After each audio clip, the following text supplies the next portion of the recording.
Spring is back and it is in full force, and you know what that means. Baseball is back and it is in full force as well. Early shock this season: as of May 21st, 2006, the Detroit Tigers are the #1 team in baseball. I am stoked about that. The city of Detroit is stoked about that. You know what that means. I probably just jinxed them.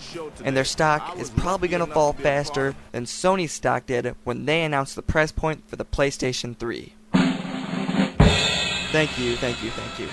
Hello everyone, I am Chris Phillips, back again to do another video review, this time of MLB 2K6 by 2K Sports on the Xbox 360. It's been a little bit over 8 months since the release of the Xbox 360, and this is the first baseball game put out for the Xbox 360.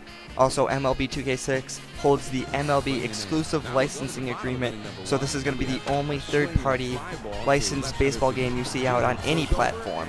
So in terms of options, you really don't have a choice but to get this game. Even though I have a lot of gripes about this game, there is enough here to keep the hardcore Major League Baseball fan coming back.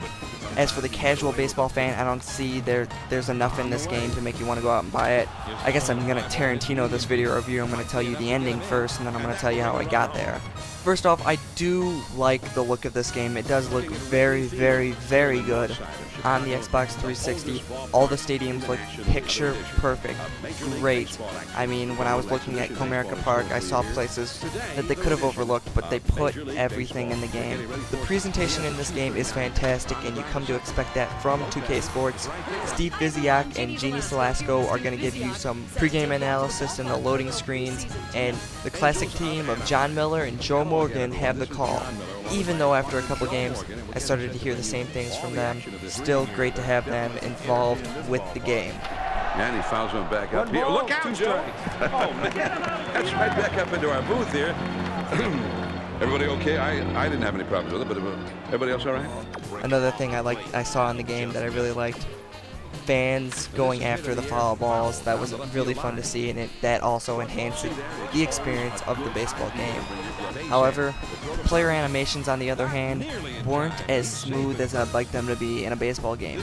I know 2K Sports can do smooth player animations. We all saw NFL 2K5. That was probably some of the smoothest animations in any sports game I've ever seen.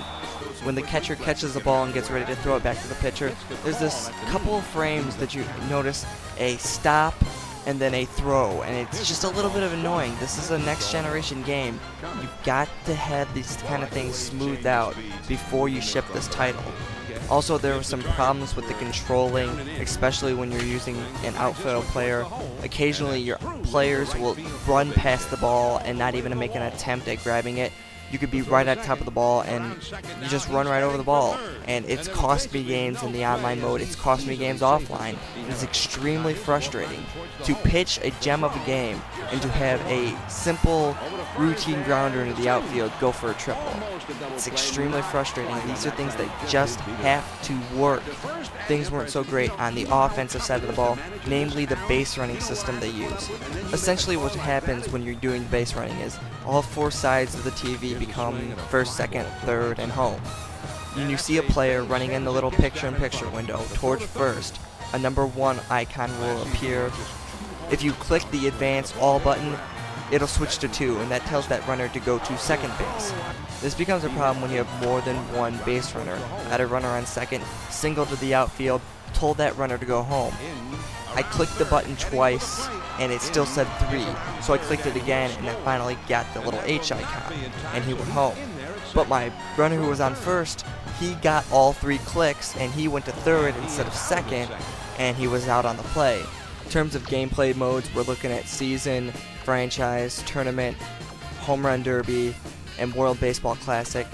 None of these are groundbreaking in any way. The Franchise mode is kind of basic.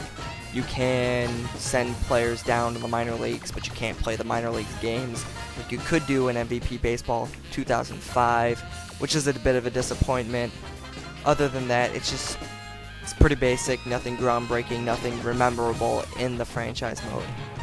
Online, Xbox Live is where I spent most of my time playing this game, and I've said it before, I'm going to say it again, I love the way 2K Sports has their online mode set up.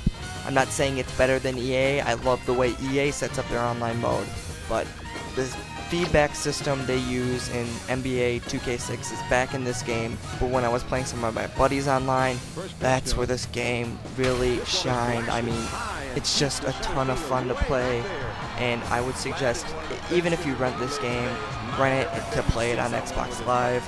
That's why you should get this game if you're going to get it. Surprisingly, in all the games I played, there was very little lag as well, which made the experience all the more better.